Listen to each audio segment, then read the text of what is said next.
ઝાલાવાડના ખેડૂતોએ અખાત્રીજના શુભ દિવસે ધરતી માતાની અને ખેતીના સાધનોની પૂજા કરી ખેતીની શરૂઆત કરી. વણજોયું શુભ મુહૂર્ત એટલે અખાત્રીજ. અખાત્રીજના આ દિવસે સોના ચાંદીના ઘરેણાં, વાહન ખરીદવાનું મહત્વ છે. નવા મકાનમાં કુંભ સ્થાપન, લગ્ન સહિતના શુભ કાર્યો થતા હોય છે.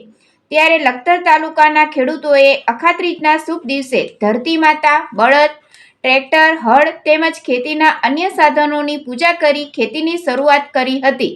અખાત્રીજના દિવસની દરેક પળ, દરેક ચોઘડિયા શુભ માનવામાં આવે છે. વર્ષો જૂની પરંપરા મુજબ આ દિવસે ખેડૂતો ખેતીની શરૂઆત કરતા આવ્યા છે.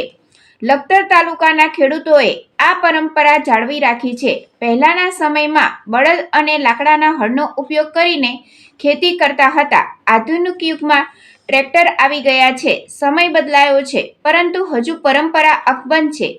ખેડૂતોએ બળદ, હળ, ધરતી માતા સાથે ટ્રેક્ટરનું પણ પૂજન કર્યું હતું.